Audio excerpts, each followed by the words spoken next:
Assalamualaikum warahmatullahi wabarakatuh. Perkenalkan, saya Priti Sinta Polilin dengan NIM H01243004 dari kelas A. Pada kesempatan kali ini, saya akan mempresentasikan materi tentang teori belajar behaviorisme, kognitivisme, dan penerapannya dalam pembelajaran pada mata kuliah belajar dan pembelajaran yang diampu oleh Ibu Kartika Hajati, MPD. Pendidikan merupakan proses penting dalam membentuk kualitas sumber daya manusia. Dalam proses tersebut, kegiatan belajar menjadi inti utama yang menentukan keberhasilan peserta didik dalam mencapai tujuan pembelajaran. Oleh karena itu, pemahaman tentang bagaimana proses belajar berlangsung menjadi hal yang sangat penting bagi seorang guru. Nah, teori belajar hadir sebagai landasan ilmiah yang membantu menjelaskan bagaimana individu memperoleh pengetahuan, keterampilan, sikap, dan nilai memahami teori belajar. Guru dapat merancang pembelajaran yang lebih efektif, terarah, dan sesuai dengan karakteristik peserta didik. Nah, dua teori belajar yang sangat berpengaruh dalam dunia pendidikan adalah behaviorisme dan kognitivisme. Nah, teori yang pertama, teori behaviorisme. Teori behaviorisme merupakan salah satu teori belajar klasik yang sangat berpengaruh dalam dunia pendidikan.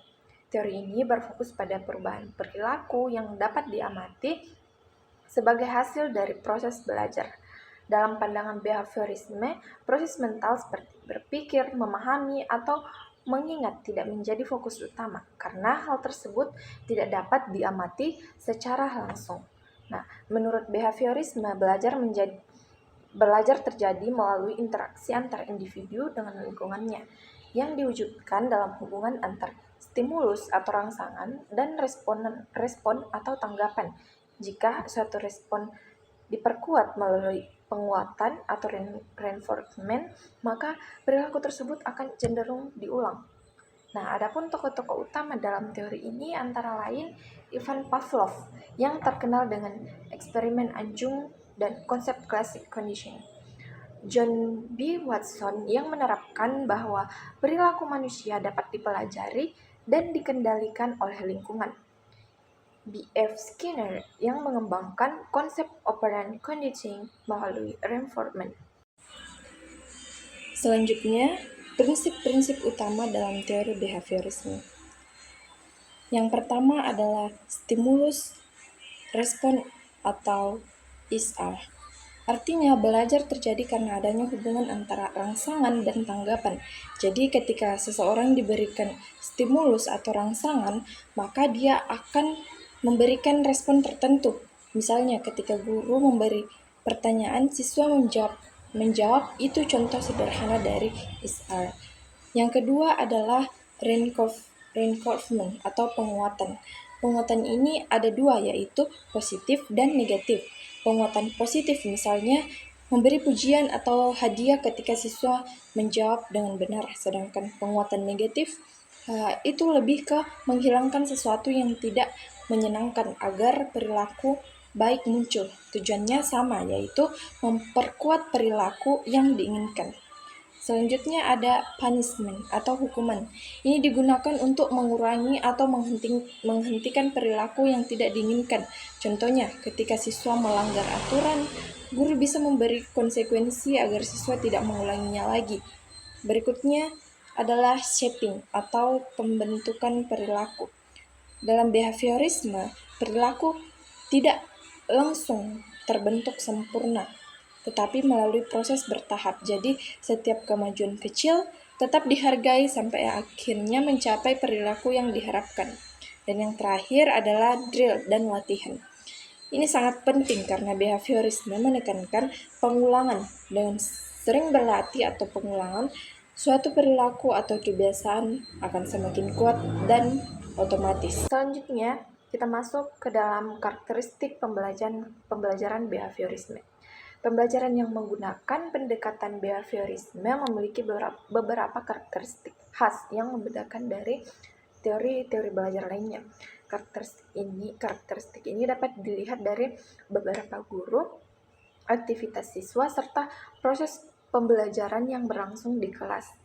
Nah, yang pertama, pembelajaran behaviorisme berpusat pada guru atau teacher center. Dalam hal ini, guru berperan sebagai sumber utama pengetahuan sekaligus pengendali jalannya pembelajaran. Nah, guru menentukan materi, metode, serta bentuk evaluasi. Nah, sementara siswa cenderung mengikuti arahan yang diberikan. Yang kedua, pembelajaran behaviorisme menekankan pada perubahan perilaku yang dapat diamati dan diukur. Artinya, keberhasilan belajar ditentukan dari seberapa jauh siswa menunjukkan perubahan perilaku, seperti mampu menjawab soal dengan benar, mengikuti instruksi, atau menunjukkan keterampilan tertentu. Yang ketiga, pembelajaran menekankan latihan berulang atau drill dan pembiasaan. Siswa diberikan latihan secara terus-menerus agar terbentuk kebiasaan yang diinginkan. Hal ini sering digunakan dalam pembelajaran dasar seperti membaca, menulis, dan berhitung. Nah, yang keempat, pembelajaran behaviorisme mengandalkan penguatan atau reinforcement. Penguatan dapat berupa pujian, nilai, hadiah, atau bentuk penghargaan lainnya yang bertujuan untuk memperkuat perilaku positif siswa. Selanjutnya, kita masuk pada penerapan behaviorisme dalam pembelajaran. Dalam konteks pembelajaran, teori behaviorisme banyak digunakan untuk membentuk perilaku keterampilan dasar serta kedisiplinan siswa. Pendekatan ini menekankan bahwa siswa akan belajar melalui kebiasaan yang dibentuk dari stimulus, respon, dan penguatan yang diberikan secara konsisten oleh guru. Nah, adapun bentuk penerapannya, yang pertama, pemberian reward atau penguatan positif. Guru memberikan penghargaan seperti pujian, nilai tambahan, atau hadiah kepada siswa yang menunjukkan perilaku atau jawaban yang benar. Hal ini bertujuan untuk memperkuat perilaku positif agar terus diulang oleh siswa. Pemberian punishment atau hukuman. Hukuman digunakan untuk mengurangi perilaku yang tidak diinginkan seperti tidak mengerjakan tugas atau melanggar aturan kelas. Bentuknya bisa berupa teguran, tugas tambahan, atau pengurangan nilai, namun tetap harus bersifat mendidik. Nah, yang ketiga, metode drill atau latihan berulang. Siswa diberikan latihan secara terus-menerus untuk membentuk kebiasaan dan meningkatkan keterampilan. Nah, metode ini sering digunakan dalam pembelajaran seperti matematika, bahasa, maupun hafalan karena efektif untuk memperkuat ingatan. Yang keempat, penggunaan sistem penilaian. Nah, nilai dijadikan sebagai bentuk reinforcement yang dapat memotivasi siswa untuk belajar lebih giat. Siswa akan terdorong untuk meningkatkan hasil belajar karena adanya target nilai tertentu. Yang kelima, pembelajaran berbasis tujuan atau behavioral objectives. Guru menetapkan tujuan pembelajaran yang jelas, spesifik, dan dapat diukur dengan tujuan yang terarah. Siswa mengetahui apa yang harus dicapai, dan guru lebih mudah mengevaluasi hasil belajar. Nah, teori behaviorisme ini memiliki beberapa kelebihan dalam penerapannya di dunia pendidikan. Teori ini efektif dalam membentuk kebiasaan belajar dan kedisiplinan siswa karena menggunakan penguatan seperti reward dan punishment. Selain itu, behaviorisme juga diterapkan terutama dalam kelas dengan jumlah yang besar karena fokus pada perilaku yang dapat diamati. Pendekatan ini sangat cocok digunakan dalam pembelajaran yang membutuhkan latihan berulang seperti penghafalan kosakata, rumus, atau keterampilan dasar lainnya. Namun di balik kelebihannya itu, behaviorisme juga memiliki beberapa kekurangan. Teori ini cenderung mengabaikan proses mental siswa seperti berpikir dan memahami karena hanya berfokus pada hasil yang tampak. Akibatnya, siswa bisa menjadi kurang aktif dan hanya belajar untuk mendapatkan reward atau menghindari punishment, bukan karena memahami materi. Selain itu, pendekatan ini juga kurang mampu mengembangkan kreativitas dan kemampuan berpikir kritis siswa pada hasil yang terlihat. Hal ini dapat membuat siswa kurang aktif dan kurang kreatif, serta lebih tergantung pada reward dan punishment dibandingkan pemahaman yang sebenarnya. Selanjutnya kita masuk pada teori yang kedua, yaitu teori kognitivisme. Teori kognitivisme muncul sebagai reaksi terhadap behaviorisme yang hanya menekankan pada perilaku yang tampak. Berbeda dengan kognitivisme, berfokus pada proses mental yang terjadi di dalam pikiran manusia saat belajar seperti berpikir, memahami, menyiap, dan memecahkan masalah. Nah, menurut teori ini, belajar merupakan proses aktif di mana siswa tidak hanya menerima informasi tetapi juga mengelola, menyusun, dan menyimpan informasi tersebut dalam memori sehingga menjadi pengetahuan yang bermakna. Nah, adapun tokoh utama dalam teori kognitivisme antara lain Jean Piaget yang menjelaskan tahap perkembangan kognitif dan konsep asimilasi akomodasi. Jerome Dorner menekankan pembelajaran melalui penemuan atau discovery learning. David Ausubel menemukan pentingnya belajar bermakna dengan mengaitkan pengetahuan lama dan baru. Nah, dalam teori kognitivisme terdapat beberapa konsep utama yang menjelaskan bagaimana proses belajar terjadi di dalam pikiran siswa. Yang pertama, konsep skema atau scheme. Skema merupakan struktur mental atau kerangka berpikir yang dimiliki oleh seseorang untuk mengorganisasi informasi. Nah, setiap siswa memiliki skema yang berbeda-beda tergantung pada pengalaman dan pengetahuan yang dimilikinya. Ketika siswa menerima informasi baru, mereka akan mencoba menghubungkannya dengan skema yang sudah ada agar lebih mudah dipahami. Nah, kedua, konsep asimilasi dan akomodasi yang dikemukakan oleh Jean Piaget. Asimilasi adalah proses ketika siswa memasukkan informasi baru ke dalam pengetahuan yang sudah dimiliki tanpa mengubah struktur yang ada. Nah, sementara akomodasi terjadi ketika siswa harus menyesuaikan atau bahkan mengubah struktur pengetahuannya karena informasi baru tidak sesuai dengan pemahaman sebelumnya. Nah, kedua proses ini menunjukkan bahwa belajar merupakan proses dinamis dan terus berkembang. Nah, keempat, konsep proses memori. Dalam kognitivisme, belajar melibatkan proses penyimpanan informasi dalam memori. Informasi pertama kali masuk ke memori jangka pendek, kemudian jika dipahami dan diolah dengan baik akan disimpan dalam memori jangka panjang. Oleh karena itu, pemahaman sangat penting agar informasi dapat diingat dalam waktu yang lama. Nah, yang kelima, konsep metakognisi, yaitu kemampuan siswa untuk menyadari dan mengontrol proses berpikirnya sendiri.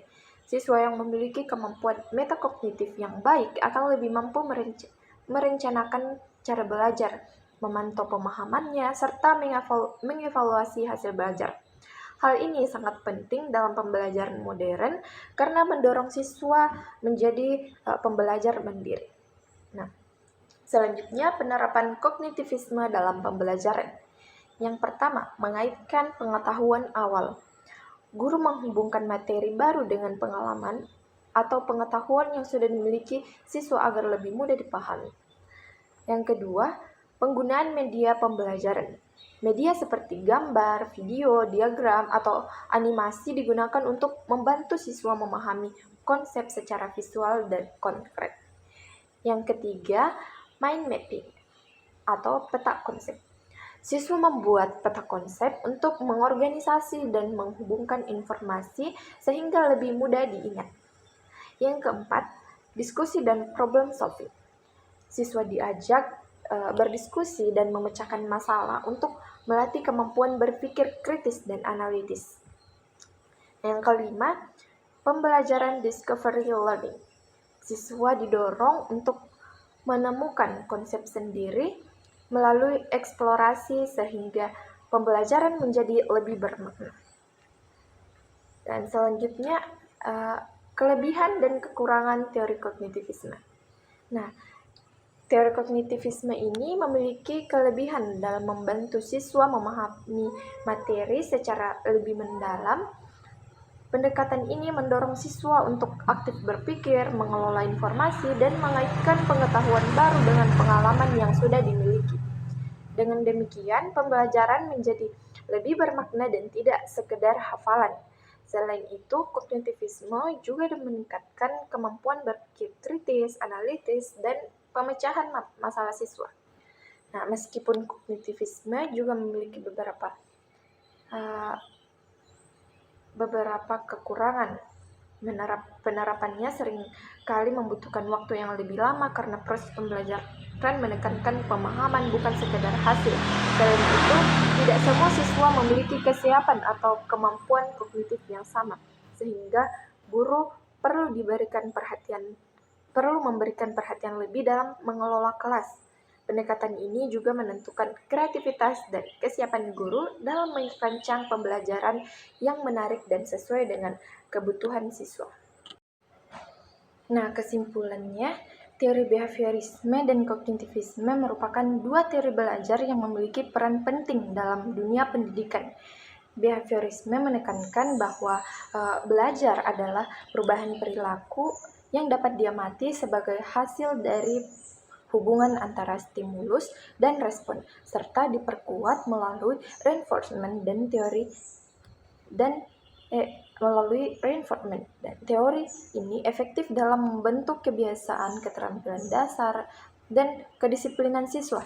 Sementara itu, kognitivisme menekankan bahwa belajar merupakan proses mental yang melibatkan penggolongan informasi, pemahaman, dan penyimpanan dalam memori.